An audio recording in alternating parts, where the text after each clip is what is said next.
The Bible is an idol. Today I'll tell you a trick of the devil. This is loved into hell. Now think about this. If you go to church and you say, that's of the devil. Them people worships the Bible. They're not of God. I know most of them people. They don't live godly. And you say, I ain't going no more. Okay. You're sitting at the house that first Sunday you're going. After 12 o'clock that day, what happens? The phone rings. Hello, we missed you at church. Why wasn't you at church today? Everybody was asking, are you sick? Is something wrong? And about 12 or 15 people will call you. We missed you at church today. And it makes you want to go back down to church. And they'll love you into hell. That's what they'll do. Them preachers will love you and love you to death. They'll come and visit you. If you miss a day at church, they'll be sitting in your living room in no time telling you how much they love you and how you're saved and how you're on your way to heaven. Don't mess this thing up. They'll love you into hell. I'm telling you the truth, what I know. If you start getting in the Holy Ghost to your family and say, we need you, we love you, we don't want you to do this. You see, they'll love you into hell. And it's examples throughout history. Why did Samson get his hair cut? Because he loved Delilah. Paul said, Demas has forsaken me because he has loved this present evil world. Now what, Demas might have fell in love with a woman, got a good job, making plenty of money. Whatever Satan tempted him with, anyway, he loved this world. See, if you love the world, the love of God ain't in you. Love not the world, neither the things that are in the world, or the love of the Father is not in you. If you don't come to God and hate your mother, your father, your sister, your brother, your husband, your wife, your family, and hate your own self also, you cannot be Jesus' disciples. You cannot love Jesus in the flesh. And that's why people say, oh, I love my Bible. You're going to hell. You're supposed to love God, not a book. I love my church. Oh, you're going to hell. Because people tell me, they say, you don't love us enough. I don't like you because you don't love enough. And I prayed to the Lord about it. And I said, how about that? I don't love people enough. He said, you're the only one on YouTube that does love them. I'm the only one that loves you.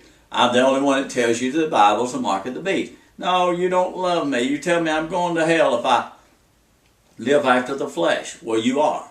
See, I tell you the truth. Jesus told the truth. Now, I want to tell you the greatest love story in all the world. This is the greatest love story in all the world. Jesus said, I go to Jerusalem. Peter said, you're not going to Jerusalem. They want to kill you down there. And you know what Jesus told his big apostle, one of the ones that spoke first after the day of Pentecost, one of the greatest men on earth? He said, you get behind me, Satan. He said, you savor the things that be of man and not of God. Called Peter the devil. Get behind me, Satan. Because you see, Peter could have stayed there with Jesus. Jesus could have stayed with all of his people. They'd have loved him and loved him, loved him. But what did Jesus have to do? He had to do the will of the Father. You can't do the will of the Father through the flesh. When Jesus was hanging on that cross, Mary Magdalene was looking up there at him. John, his disciple that loved him. The Virgin Mary that loved him. A sword was piercing her soul. And they was standing there looking at him, and he was telling John to take care of his mother.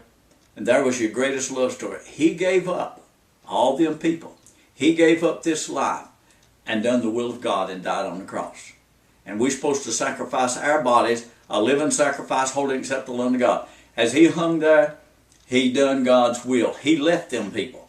And he left them all because he was going to do God's will. Now that is love. That is true love. If you love the flesh, if you love the world, just like today's Veterans Day, and I've always kind of been a soft spot for veterans because I got 2 honorable discharges, one from the Navy and one from the Army. But you go over there and kill a bunch of people and they make you a hero. Ain't that something? I think the Vietnam boys had it best. They said, hell no, we won't go. They knew they was just fighting wars that didn't mean nothing. What does Vietnam mean except 50,000 mothers lost their sons? That's all. That's all it meant. That's all Iraq meant. It don't mean nothing today. In the Second World War, you could charge through a country and take it over. I mean, march right through it. But today you can't fight like that. They couldn't go in and blow up Vietnam and end the thing. You see, you can't win wars today the way they fight. The whole world is together, so they fight in a different way. They make you a hero and give you some medals for killing people. They'll love you to death. Love you to death. I was in my tent one time, and a man stopped by, had a Cadillac, his wife had on a mink coat. He was out of place at my tent, and he came in there and wanted me to pray for him. And I seen a vision. And when I looked at him, I told him the vision. I looked at him, tears was rolling down his cheeks and was falling down on the thing I had there in front of my tent. And he said, you seen my life. He said, you seen me. I was called to be like you was. I was called of God to do a work. But said, I loved her. That woman standing in the mink coat must have been $50,000. He said, I gave up my ministry for her. And now you see, he was crying. He was in sorrow because he's like Demas. He left the gospel and went for the world. So easy today, so easy. I've seen great men going to make a bunch of money and then help and do something for God. They make a bunch of money, but they never do nothing for God. You don't do it that way. If you want money to use it to get free, maybe, but not to use to fulfill the lust of the flesh. You get so entangled up in the world, you can never get free. And Satan is waiting on you right now to love you. He will love you. I mean, you'll be. I've had people love me so much they be standing. I used to like certain little foods, you know, and I'd be preaching in a place, man, and I'd be on fire in the Holy Ghost. They'd be standing beside the road to give me something to eat, and I'd be wanting to fast. That's the way the world is. If you love them, they'll take you into in your flesh and they'll destroy you. You can think of it over and over and over. David with Bathsheba, Esau with his pot of pottage, gave up his birthright over and over and over. Judas with his 30 pieces of silver, that's probably the most money he ever had in his whole life. Money, houses, cars, land. And today, the world is set up like back in the old days, you didn't have all these Rolex watches and Cadillacs and all. You got them today. And they'll love you right into hell. They'll love you into hell. Every church does that. If I went to church right now, they didn't know me. Oh, good to see you. You know, oh, how happy we ought to have you. If they knew me, they'd say, kick him out. Because I tell them the truth. I said, you bunch of people don't love God. You love a book. You love your church. You love your nice building. You put a lot of money. You got stained glass windows in it. You love that big old building, especially the Mormons. They got, woo, great big old things in the Catholics. And they have some magnificent buildings. They love the building. They love their Bible. They love each other. I love my pastor. They'll go to hell for him. I mean, a pastor can do a horrible sin and they'll pray for him and keep him. Won't make no difference because they love him. Love, they say love, love, love. But remember, love is a two-way street. You love the world, you're going to hell. You love the flesh, you're going to hell. You love this present evil world, you're an enemy of God when you love churches and Bibles and peoples that's of the flesh. You got to leave them old. A lot of people can't preach this word because of their mother-in-law. They say, oh, my mother-in-law gets on me. We go to church and she owns the church.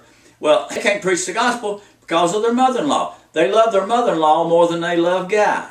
Now, that's the truth. I've seen people, this one woman kept telling me, pray for my son. He's an alcoholic. Alcoholic can't hardly ever get off of it. It becomes part of their life some way. And I prayed for him, but it never worked. And I told her one day, I said, you might just have to leave him and forget him. He's just an old drunk. She said, I could never do that.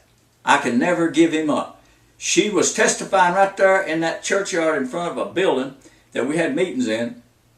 And she was testifying, I love him more than I love God. I'll never give him up. They won't give up their children. Remember Jephthah. Jephthah told God, said, if I win this battle, whatever comes out to me, I'll sacrifice it. You know who come out to him? His daughter. Jephthah sacrificed his daughter. You sacrifice everything in the flesh or you'll be loved into hell. It happens all the time. I've seen it all the time. And remember, I'm the only one that really loves you. I tell you the truth.